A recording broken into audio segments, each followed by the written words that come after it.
instrument and is usually called zero error, which may be positive or negative.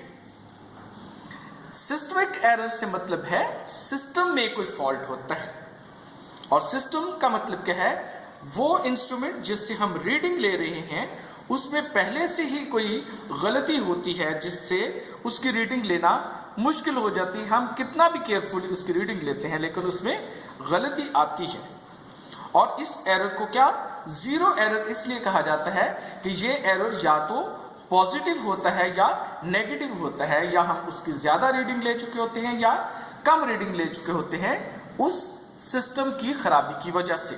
तो इसको क्या कहा जाता है, systematic error. And third one is random error. This error is called accidental error. This arises due to experimental condition. For example, changes in temperature, humidity, voltage, etc. These are beyond the control of the person making measurement. Random error ये इंसान के control में नहीं होता है। हम कितना carefully काम कर रहे हैं, हम पर्सनल एरर नहीं कर रहे, हम सिस्टमैटिक एरर नहीं कर रहे, हमारा सिस्टम बिल्कुल न्यूली है और उसमें कोई भी फॉल्ट नहीं है, उसमें कोई गलती नहीं है, वो कोई एरर नहीं दे रहा, लेकिन फिर भी हमारी अगर कैलकुलेशंस में, हमारी रीडिंग में गलती आती है तो वो हमारा एक्सपेरिमेंटल कंडीशन की वजह से होता है, और वो एरर इंसान के कंट्रोल में नहीं है।